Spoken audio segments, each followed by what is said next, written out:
All right. Good morning, everybody. This is the first virtual sales meeting for the Paulding branch of Maximum One Greater Atlanta. Today is April 21st, and I welcome everybody. Lot going on in the world right now, in the world of real estate. I'm just going to say a couple of introductory things. And then Denise is going to talk about what's going on in the world of lending right now. Amee Davis will join us and talk about what's going on in the world of closings. And Patty and Herb or whoever wants to talk, there is a way where you can ask questions and so forth and so on. So just in general, I did talk about this a little bit to the people that were on early. Georgia, Governor Kemp in his press conference yesterday basically is reopening the state of Georgia May 1st.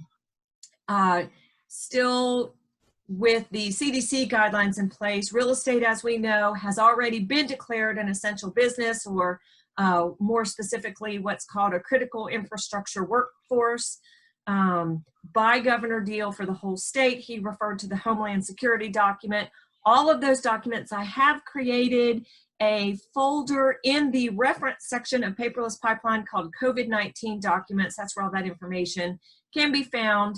But I think as of Friday, there's a lot of businesses opening up. And then as of Monday, movie theaters and restaurants, so forth and so on.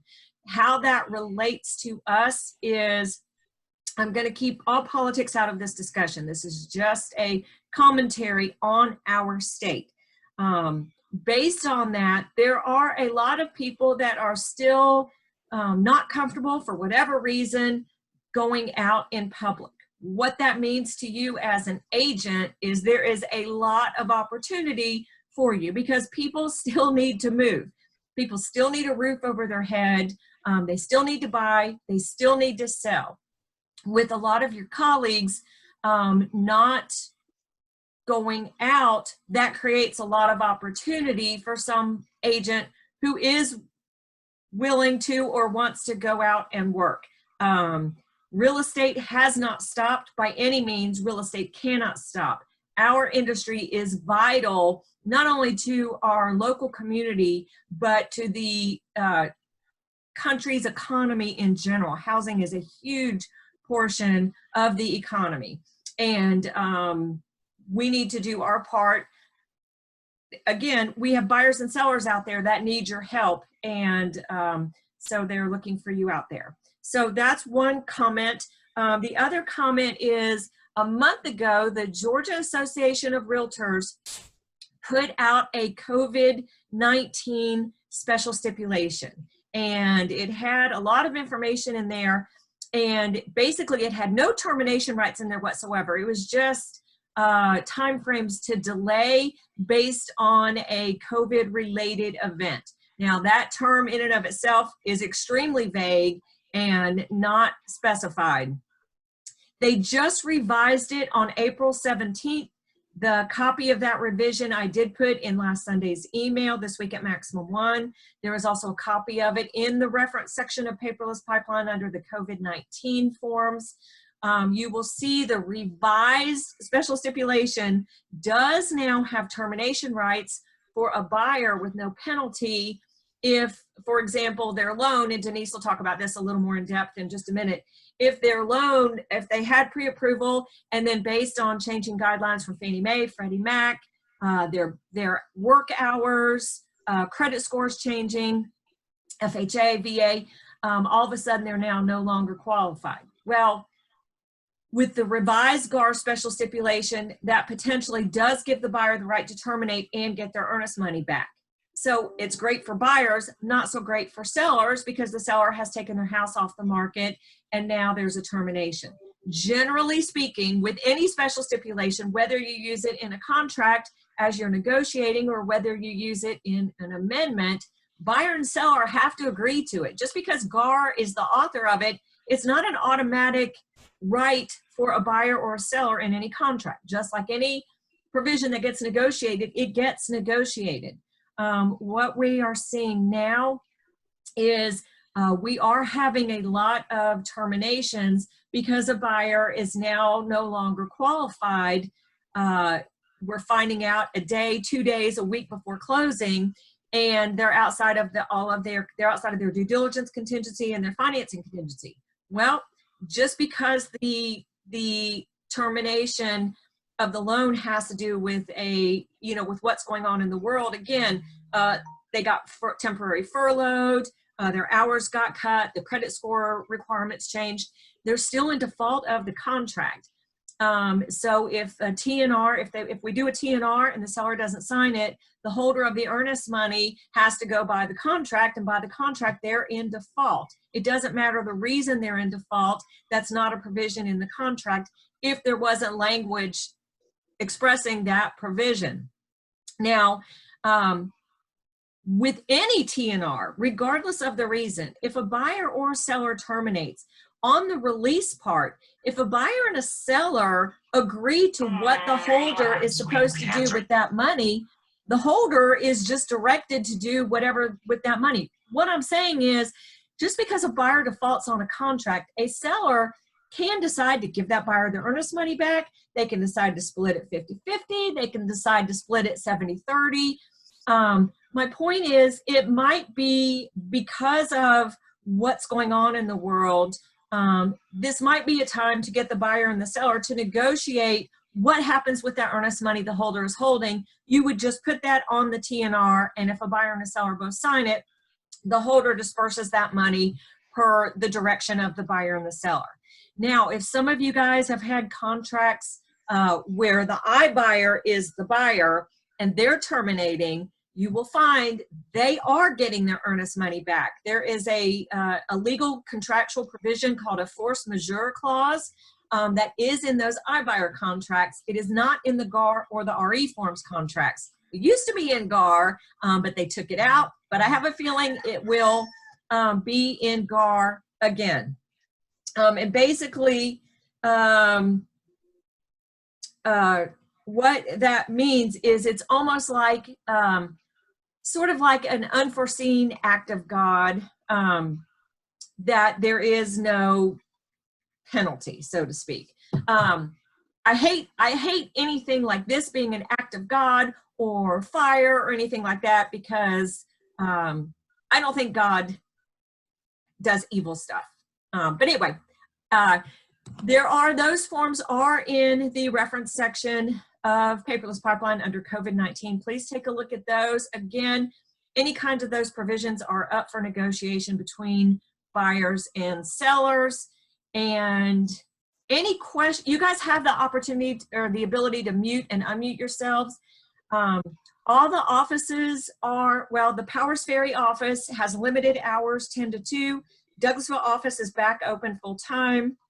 West Cobb office is open full time. Woodstock office is open full time. Your Paulding office will be open May 1st. But you guys, Michelle is coming by to get the mail and get the deposits, and you guys are obviously there. And we just so appreciate working with us as a staff during these unusual times. Any questions for me regarding anything going on with Maximum One? Can I ask a question, and it's not related to Maximum One? Sure. But since this is our first meeting and we put out kind of a basic instructions on how to get on here, was that helpful? Did that work, or was any of it confusing? Obviously, whoever's here figured it out. Thumbs up, because most of you are muted. It was easy. Okay. I thought it was easy, but the instructions helped. Okay. Thank you. That's all I need to know. And also Janet made a comment, a chat. If you go to the bottom and you see the little chat box and you click on it, it'll go off to your right hand side, and you can see as people make comments, or you can make comments. So. Clarissa? Yeah, I have a question regarding our showing protocol form. I have a listing and I'm requiring all, prospective buyers and their agents to execute this. I'm having people that are sending it to me where they're just typing in the buyer's name and their name, or they're having the buyer sign it, or they're just typing in, the agent's just typing in their name, and I'm getting a lot of pushback saying, well, there doesn't say signature on there, so why do we have to sign this? And I'm saying, well, it's an agreement and it states in there that you agree. So you have to have signatures. So I'm getting a little pushback from that. I don't know if anybody else is experiencing that as well. So that's my question. I can go in there and change it to say signature. But I had 5 showings on one Sunday, and every one of them did everything. They signed it, and it was easy. I was surprised.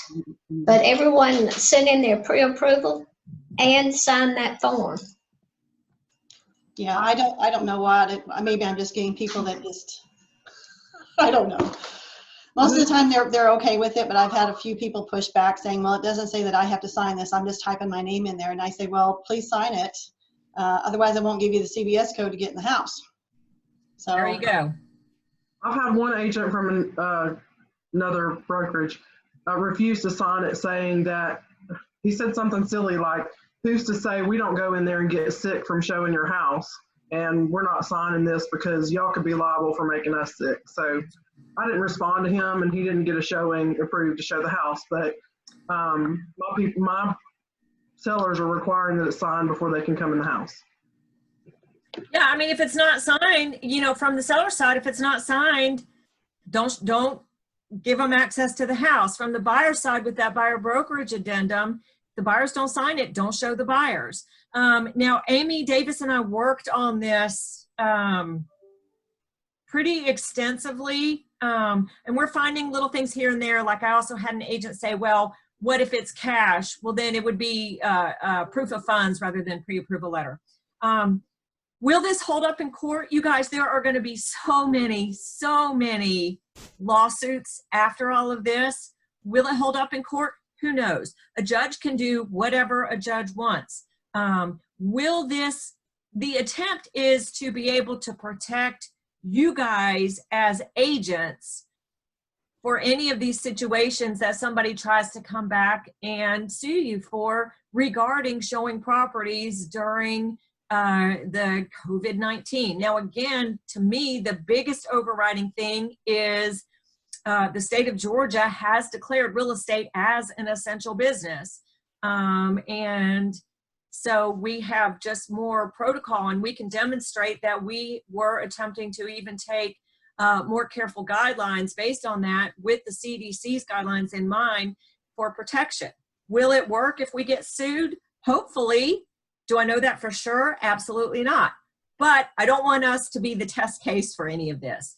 But you guys, your sellers and your buyers have your sellers don't have to allow a buyer in if they don't show that, because, the other thing is the health risk goes both ways.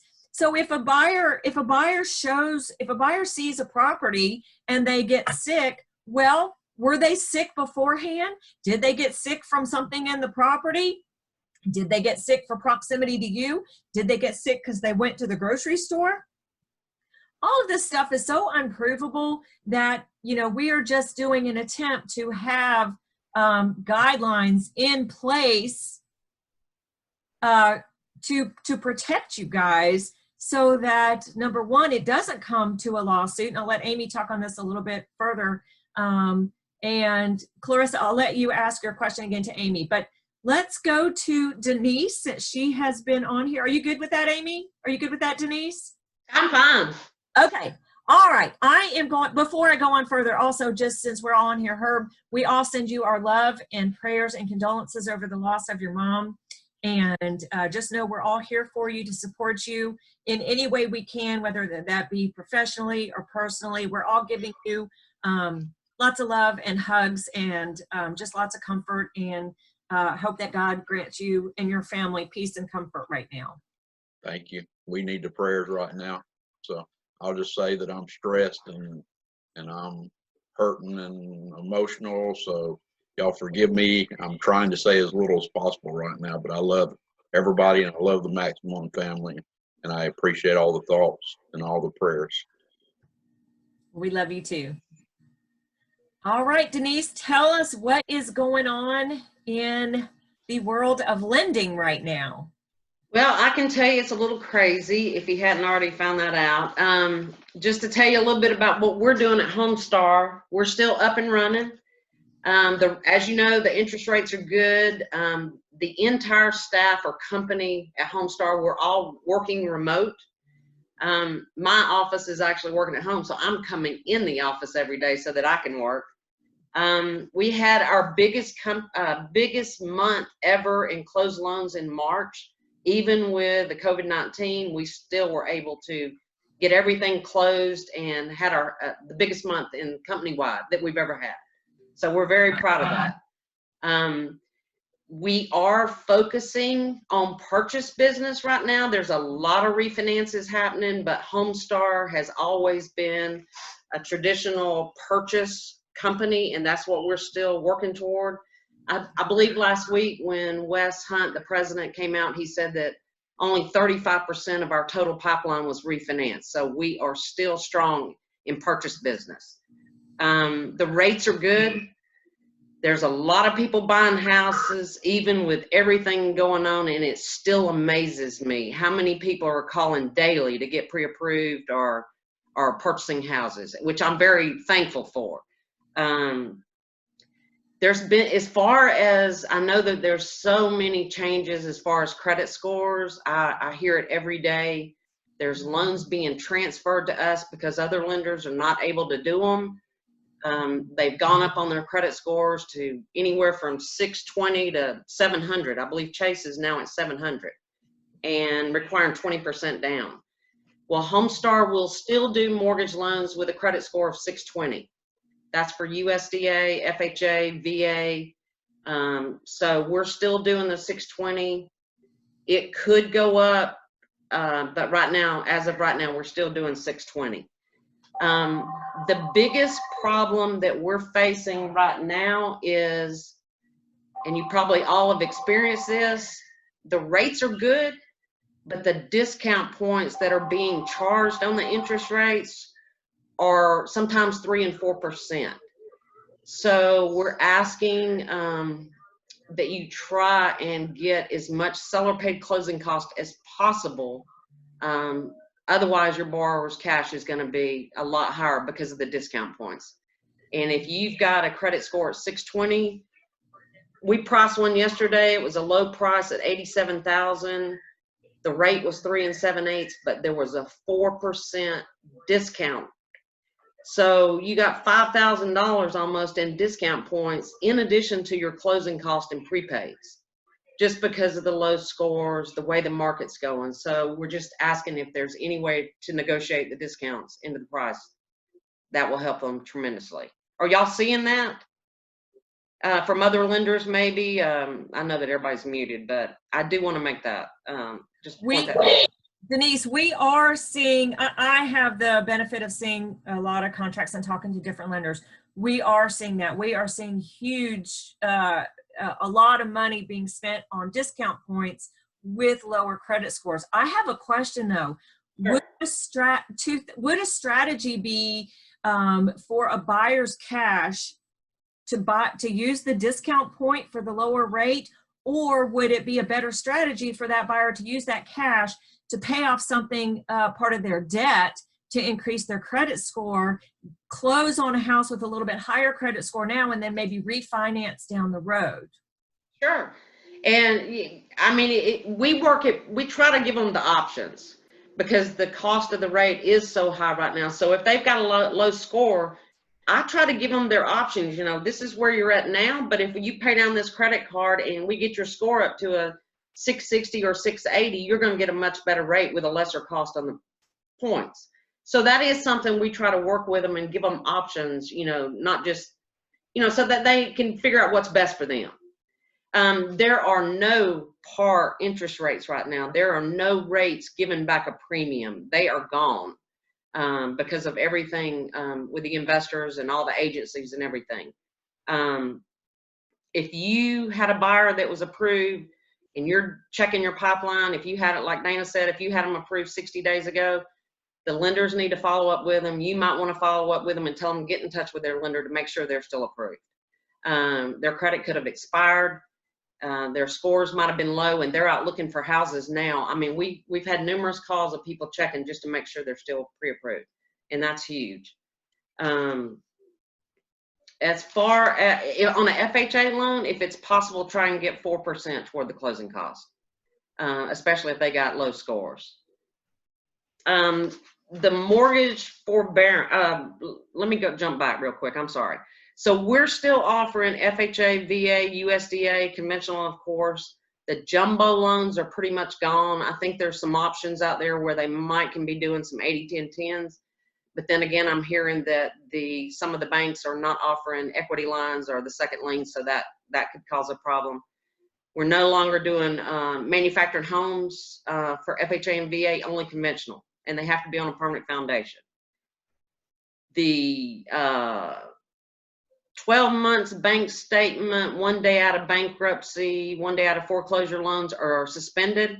Y'all may have already known that, but those are out of the works right now. They're not available. We at Homestar are working diligently in the loans in process to make sure that our borrowers are still employed. We call the day of closing to make sure they still have a job, and it's up to the underwriters. They can ask for an updated pay stub or bank statement showing the money's going into the bank from their payroll. If you have a self-employed borrower and we have qualified them using their income from 2018 and 2019 taxes, now the underwriters want to make sure their business has not been affected. So they're making us get bank statements for 2020 to show that they still have deposits coming in from their business to make sure they're still profitable and that their business has not suffered due to the pandemic that we're in. Does that make sense? We closed one yesterday or day before yesterday, and they were self-employed. They had a lucrative business, and they made us get updated bank statements to show their business deposits were still in line with the income we used from last year to qualify them. I had a guy this morning apply for a refinance. He has a very good business, 3 years, got good scores. And one of the inquiries on his credit report is small business administration loan. So that is a red flag in our eyes because he's trying to refinance, get cash out, and he's also applied for a small business loan to help his business. So we're not sure we can help that customer. That also leads me to the forbearance. Denise, before you go on, Janet had to leave. She had an emergency. One of her vacant listings is flooding. But she put a question in the chat. She put, I'm confused as to why a furlough is not approvable. They're still getting a paycheck and have a job. They're just furloughed. Maybe paycheck is a percentage less, but not without paycheck. Maybe not confused, but frustrated. Well, I mean, I know that like some of the Delta employees their pay's been cut to 60%. And it very well might be that we could qualify them for a home loan if we qualify them at the reduced pay. But if they're no longer working, I mean, we can't approve them on a loan.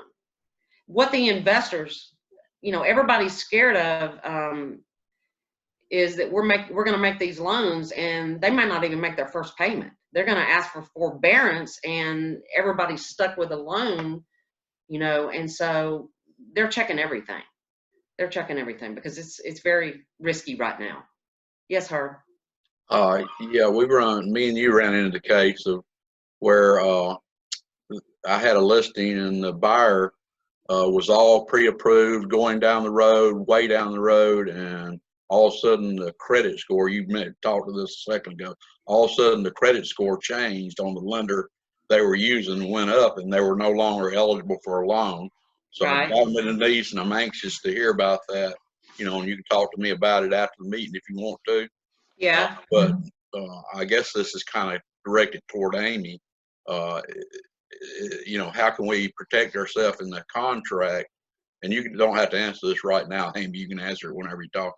But once we get in that contract, how can we as listing agents protect ourselves? So if we get in there, and do we just use the regular financial contingency and it's all good, or can we put in a special stip that kind of says, hey, if their rate goes up, they get knocked out, we can get out of that contract, you know, cause like Denise said, the scores are 620 for them, but they may very well go up to higher, and then you've lost a buyer either direction. So anyway, that's, if that makes sense, at some point, if Amy, if you could speak to that and how we protect it. Thank you. As far as appraisals due to everything that's going on, I personally have not had any issues with appraisers getting in houses, doing final inspections or anything. I have not had any issues. I mean, we're ordering them and they're getting done. They're getting completed in 7 to 10 days. So I don't see any issues with that. As far as closings, I know that Homestar is following suit to everybody else. We're doing virtual closings, e-signings, power of attorneys. To my knowledge, we're doing all of it. Some attorneys are closing outside. They're closing in separate rooms. So everybody's getting it done. So I haven't experienced any delays whatsoever on closings. Yes, Clarissa. Do you have any renovation mortgages available right now? We can still do the FHA 203K renovation loan. We just cannot do the conventional, I don't think. And that no 100% conventional loans are available. But I checked last week on a 203K FHA, and we can still do those. Just a few more things I want to point out, unless you have some questions. I've closed a lot of loans actually with the Georgia Dream, the HHF, the $15,000 down payment assistance. That program's going away. The last date for registration is June 30th. They have to close, I believe, by September. Those $15,000 funds are going away.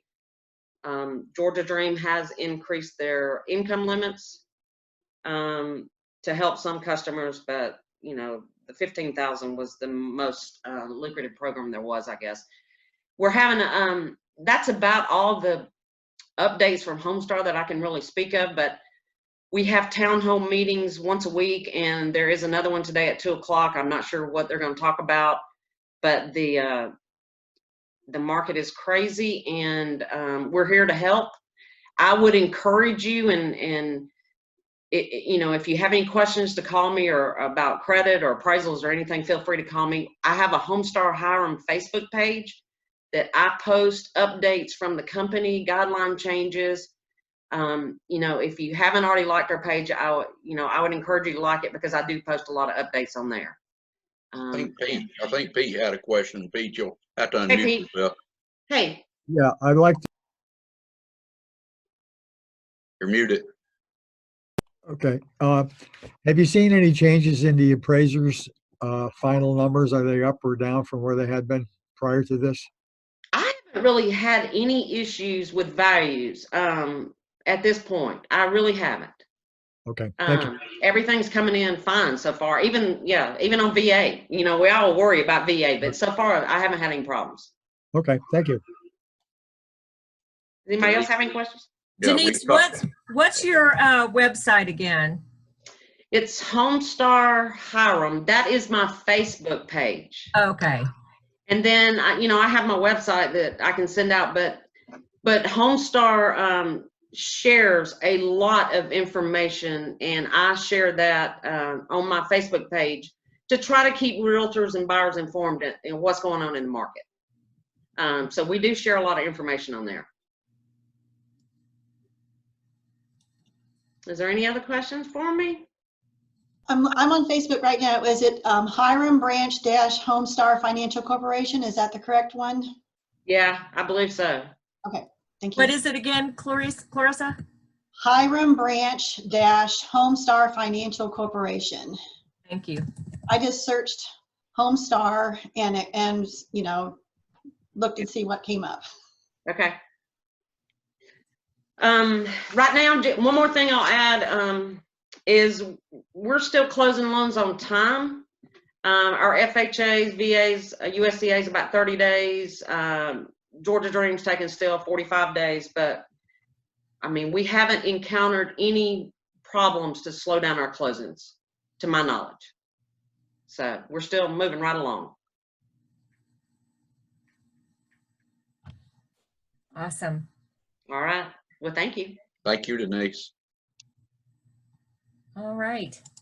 Amy, I have just unmuted you. Welcome. Good morning. How are y'all? I'm sorry I was running behind. I was trying to log in and could not access the computer on my computer, so we couldn't get through the Zoom on the computer. So I had to resort to going back to the cell phone.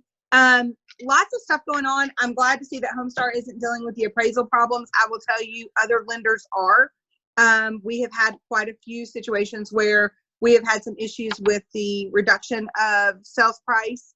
I don't know if it is the appraiser not getting into the home and therefore they're not wanting to give the home its full value, or if it's a situation where the appraiser is not really getting the full scope of the information. I will tell you, the ones that I have dealt with, what I am finding out mostly is that they're not going into the home, and therefore, and when they're not going into the home, they're not able to give some of the upgrades that we would normally see given based on what is in the home and what is being appraised that is acceptable for the appraisals.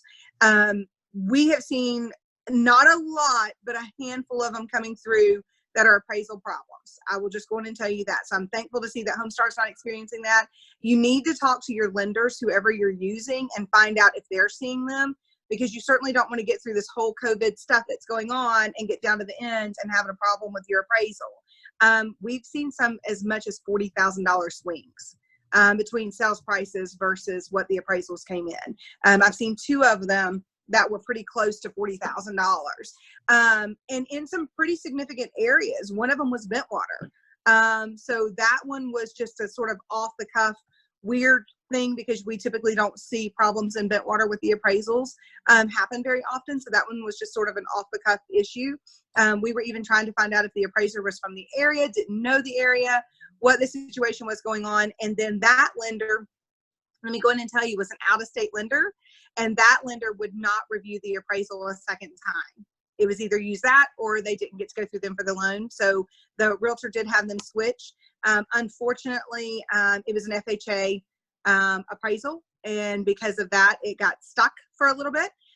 So they ended up going and buying another home. So for that seller, they got stuck on an appraisal issue that none of us agreed with. So I do want to put it out there that some of that is happening. I will also tell you, we're doing whatever the clients are comfortable with for closing right now. So if the clients want us to sign them out at the car, we have done quite a bit of that. I will tell y'all, for sellers, it's ideal. It's super easy for me to run out there with a clipboard, do a quick closing for them, make them feel safe about what they're doing right now, and then to come back in and finalize the signing with the buyer. It's very difficult to do a buyer signing at the car just because there's so much paperwork, but we will do it. They just need to understand that they need to be prepared to sit in their car to sign all of that, because it's about 100 pages that they have to go through. Some lenders are going through what they call a hybrid closing, where they're allowing the buyer to sign the morning of closing every document that does not have to be notarized prior to coming to closing. And then when they get to me, they're only signing the docs that need to be notarized and the note. This is typical of the old loan packages that Denise and I used to see all the time. They were much smaller than they are now. And so it's really a pretty easy process. I think some lenders will actually start to shift to that more even after this is over. So that's going to be, another opportunity to sort of lessen the amount of time that we're actually spending in the closing rooms. I do want to say this to you guys. We miss y'all being in here in the closings with us. It is really hard when y'all are not with us at the table. It feels awkward. It's weird. Because y'all are the people that we have the relationships with, and you are missed at the table, at least in my office. We were talking about this yesterday with all of the staff, how it's so quiet in our office, and we're like, yeah, we don't like it. We're ready for everybody to come back in and to be able to see everybody. And, we're all, at least most of us are, from the South and big huggers, and that's just odd not to shake somebody's hand, not to be able to hug people. Although I do think it's going to change society. I want to shift gears for just a second and talk to you about what happened with Kemp's announcement yesterday, because I'm already getting a lot of questions on this. No, it does not change the way we are to handle closings right now. Okay. So what we are told is that the shelter in place is still in order until the end of April. The only thing that is changed is that they're reopening some of the businesses with the requirement to still abide by the CDC guidelines for the opportunity to social distance. I'm not sure how the nail salons are going and the hair salons are going to be able to open back up. I think they're going to have to open with a limited number of capacity, a lot less people. I'm already hearing from some of them that they're saying that they're only going to take in about a fourth of what they normally take in, but at least they'll get them moving again to do some business. I'm only saying this to you because I'm already getting questions of, oh, can I come to my closing on April 20th? Can I come to April 25th? Can I come to my closing on April 29th? Right now, we're still required to social distance.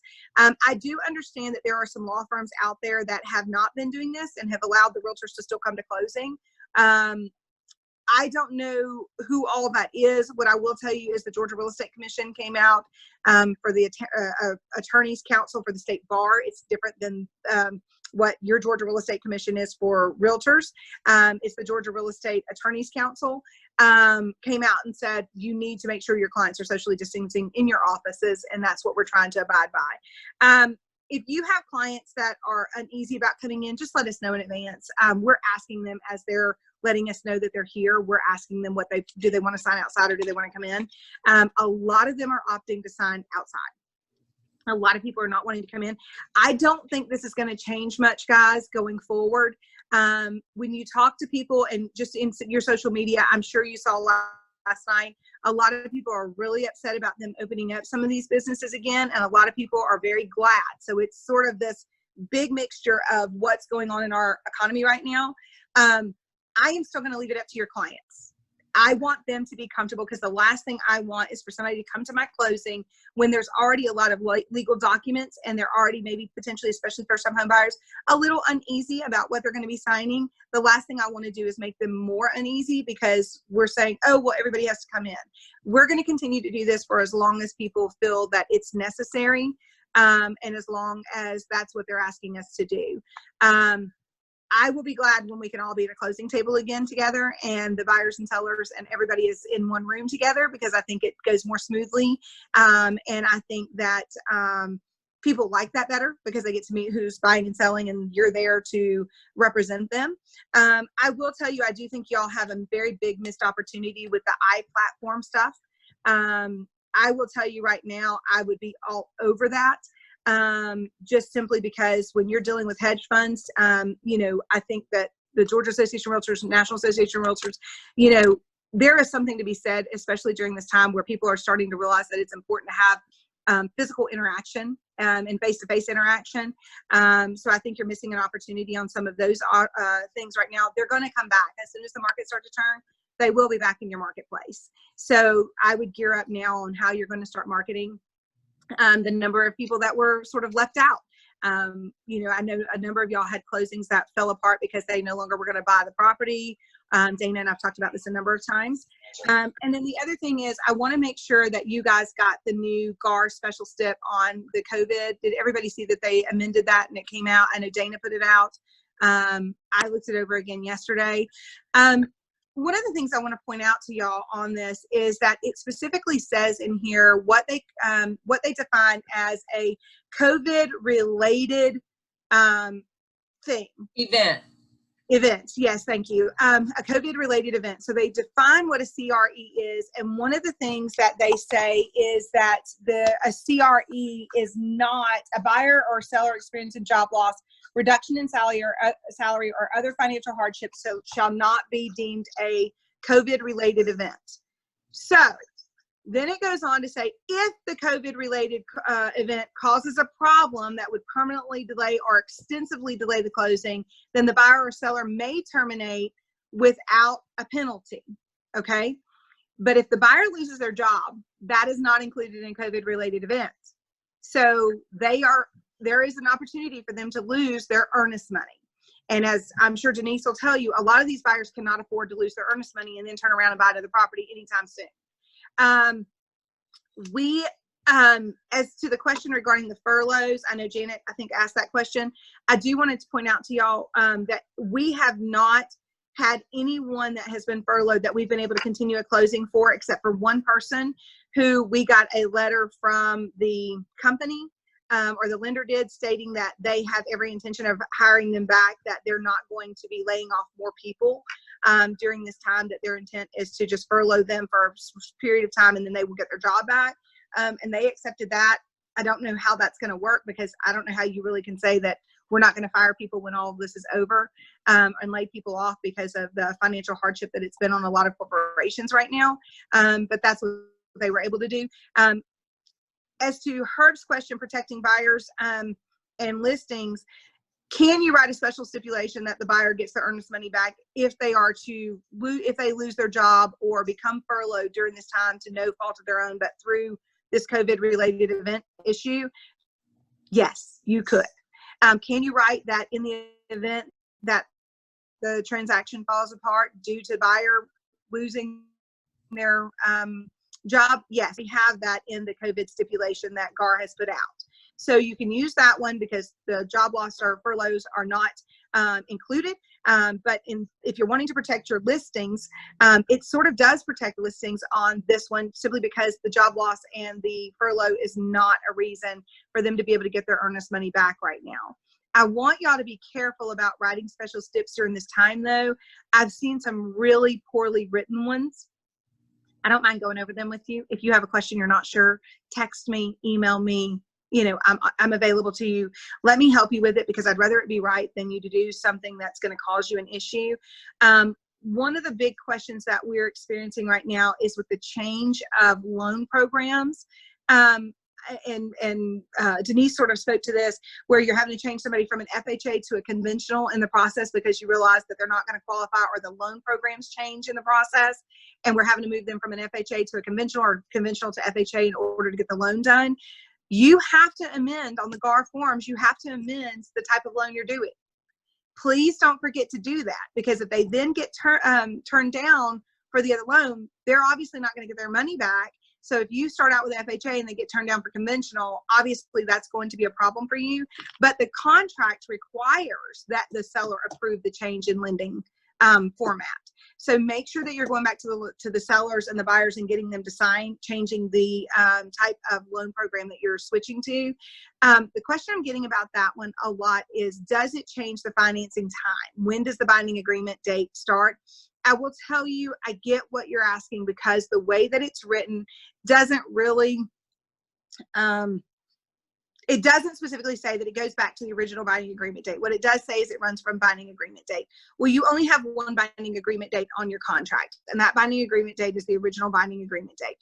If you're not comfortable with it, you can stipulate that this does not extend out the original financing contingency time period, and that it all runs from the original contract binding agreement date if you want to. But I do want y'all to be careful in what you're writing right now.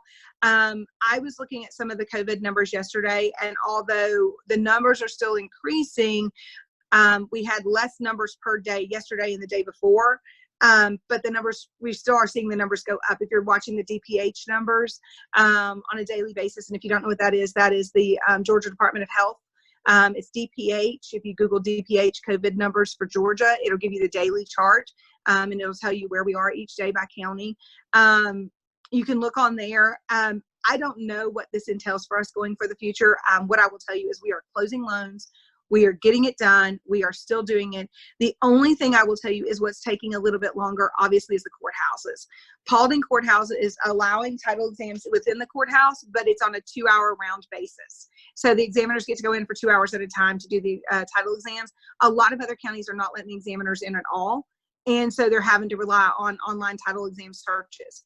If we're having to rely on online title exam searches in order to get you guys done, we are having to get the owner's title policy from the seller to come out of that, and having to get a letter of indemnity from the prior title insurance company for any issues that would not be up to date. Some counties are still not up to date on GSCCA. That's why that came about. So we are working we are working really hard in getting this done. Scheduling has been a little bit of a bear. I'm going to be honest with you, because we're having to separate buyers and sellers. But guys, we're doing it and we're getting it done. And I just truly appreciate all of y'all's support, because I've gotten quite a few contracts coming in from you all. You know, we're a small business owner just like you guys are. So every closing for us counts. So we do appreciate y'all so much and enjoy, you know, working with each of you. And Clarissa, I just saw something pop up, but it went away before I could read it. Dana, did you see what Clarissa asked? I saw something pop up from her. She says, can we get a special stipulation written to protect buyers if they lose their jobs, et cetera, that is not included in the GAR COVID-19 stip? Sure. I'd be happy to. And Dana, I'll just shoot that over to you, and then we'll work on that and get that out. So I'll work on that here shortly. You guys, with anything, as Amee will tell you, you can write a special stipulation. Well, you can have Amee write a special stipulation for anything.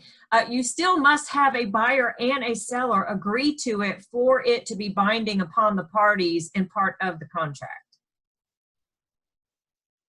And the whole reason, guys, that if you really think about this, the whole reason that GAR has come out with this is because who is GAR there really to protect? You all. The real estate agent. There to protect you. And the brokers. So, that's right. So what they're saying is, this is the one time where I feel like they have been, you know, because I feel like our contract is very weighted towards the buyer's benefit if they terminate. This is the one time where I feel like they've done the opposite, and it's weighted towards the seller's benefit, that if they take the house off the market and they lose a job, then, you know, the buyer loses their earnest money still. You can always write a counter special stip to that. Again, like Dana said, getting somebody to sign off on it's going to be difficult. I wrote one recently for someone, and I will tell you that the buyer's agent threw a fit about it, because she said, well, if they lose their job during financing, they should be able to get their money back. So those are some of the, you know, things, but we don't, you know, but I just want y'all to be careful with it. And, you know, just be careful with what you're doing. You can present it. I know some of you are great negotiators, and y'all can present it in a way that, you know, you can make a dog turn away from ice cream kind of thing. So I would just be careful with what you're writing. But Clarissa, to your point, I'll get you a special stip written out and send it over to Dana to publish for y'all. Does anybody else have any questions for me about what's going on with closings, what's going on in the market right now? Lots of refinancing. I will tell you, we are trying not to close refinances. We don't close them on Fridays or the last day of the month. We save those days for our purchase sales. I've always had that philosophy that my purchase sales have to come first. Are we going to get the refis done? Yes, but we're going to do them Monday through Thursday when it's not so busy, so that I have my calendar open on our really busy days for our purchase sales, because that's really my bread and butter, is working with you guys. Do y'all have any questions for me on any of this? Anything that you're experiencing that you have a question on? Anything that you're seeing that you want to know if we're doing? Anything that you want to make sure, you know, of what's going to happen when this opens back up and how we're going to handle that? Anything you have? You guys are all going to worry about that when it happens, right? Yeah. Yes. I don't blame you. I will say this. I will tell you that we are trying to get things open back up as far as the economy goes, according to the governor's office. That's what he's trying to do. I don't know how long this is going to last, guys. I don't. Bear with us. We're just trying to do what we have to do to keep everybody safe. And I will tell you, when this does open up, I've already had a few of you reach out and say, I don't know that I'm going to want to come to closing or be around people that I need to socially distance because I have an immune compromised system. I have something else going on. You know, I have asthma, whatever it is. We will respect that, and we will help you get through that. And it will, you know, we will, you know, bring you in on a Zoom meeting if you want to. We will bring you in on FaceTime if your client is okay with that. Whatever we need to do to make you guys comfortable. So even after all this opens up, if you're not ready to be in the room with everybody else, just know that we're gonna respect that and keep moving forward.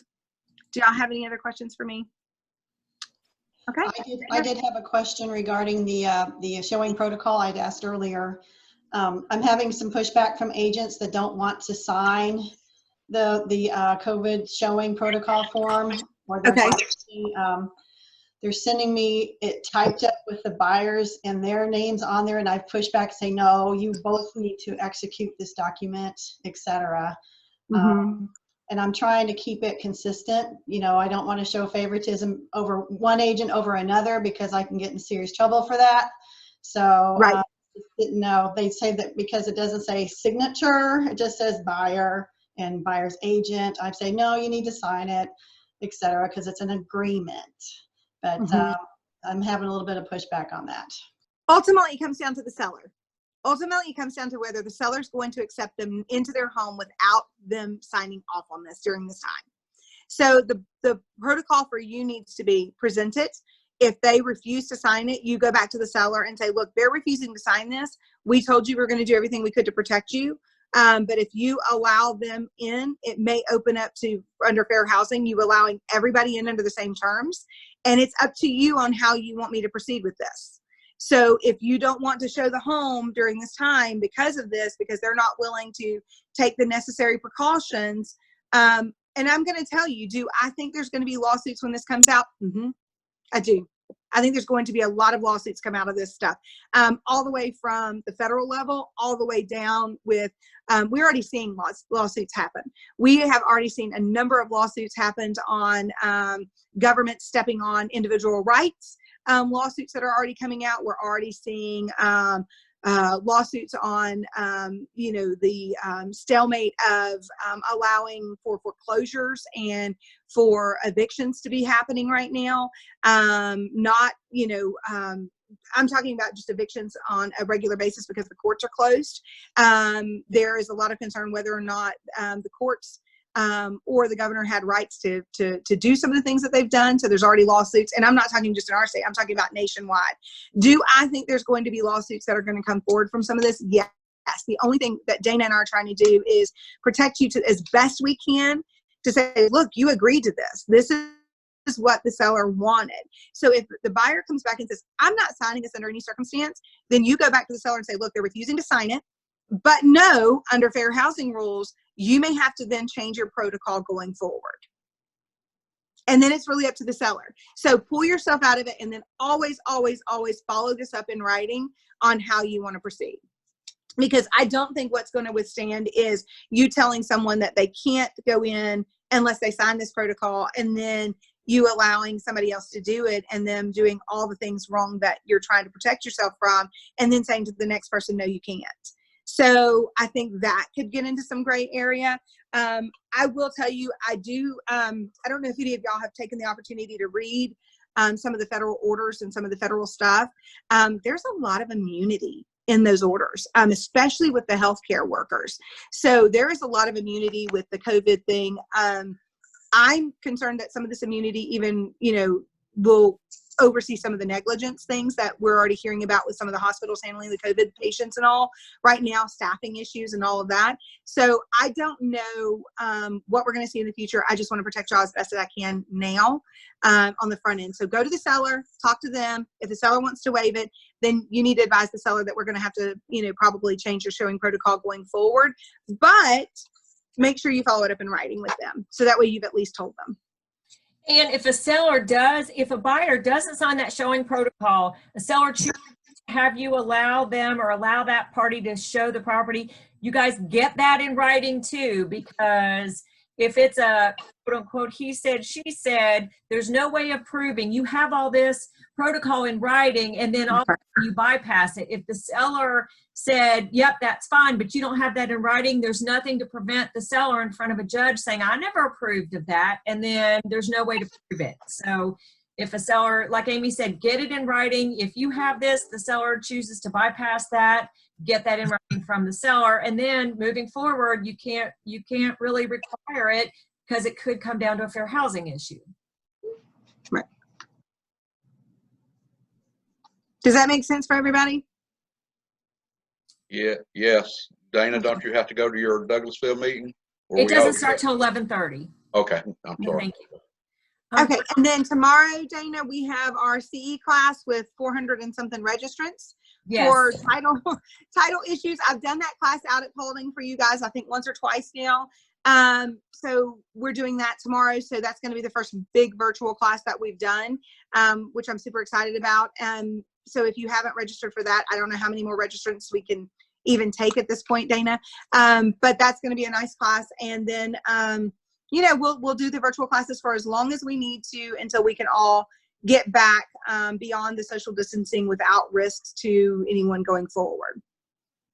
We are definitely doing the virtual CE classes through the month of May. I am working on the May calendar, probably starting Thursday. I've got another sales meeting today, and then we've got Amy's class tomorrow. And doing the classes is very interesting, doing them through this format. And then the reporting, pulling together a roster from the reports is a bit of a challenge. So we are working through all of that. But we will put together a May class. The really cool thing about these virtual classes, you guys, is you have opportunity to attend classes where the instructor is in a geographic area that you never would have gone to. So it's really it's pretty exciting format. We're working through everything. But thank you, Amee, so much for not only all this information, but being such a help to me and to us in general with a lot of these stipulations and protocols and buyer brokerage addendum and things to protect us, protect our agents, protect our clients and customers, as well as being an instructor teaching all of these classes. You're so welcome. Anybody else have any questions? All right. Well, I am available by cell phone or email. Again, I've got the Douglasville sales meeting coming up next. Denise, thank you for all the fabulous information. And Amee, I think you guys are just so slam busy because things are changing on a daily basis and change specifically with any particular client and what's going on with their business, the business they're in. So you guys, in general, there is as I've mentioned previously, there is a lot of stress in the world, and stress manifests in a myriad of ways. One of the ways is with very short tempers and lack of patience. So please be patient with everybody with whom you interact on a professional level. Please be kind to one another. Realize that there are outside pressures and stressors that none of us have ever had to deal with before. And, just kind of catch your breath, take it with a grain of salt. If you have to vent to someone, please don't vent to me or your co-op agent or your closing attorney or your lender. Go vent to don't vent to your spouse either. That's not fair to them. You can vent to me. I won't take it personally. But just be careful what you say in a professional context that you don't really mean, and you're just kind of releasing steam or being a little short-tempered because of other things going on. But everybody is doing the best we can. We will get through this. There is light at the end of the tunnel. With some things that Governor Kemp has done. And Governor Kemp also, I will say, was part of a regional coalition. So these same issues, my understanding is, are also true for South Carolina, Tennessee, Alabama, and I believe, I'm not sure about Florida.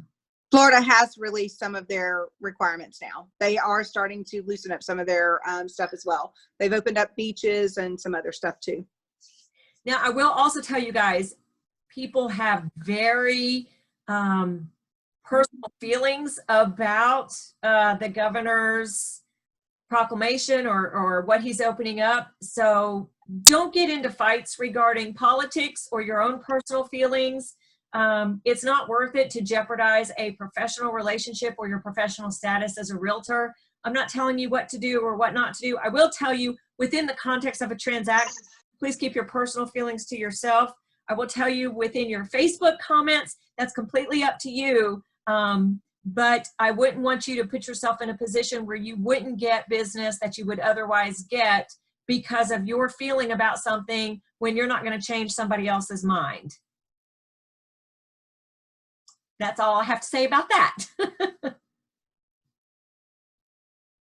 All right.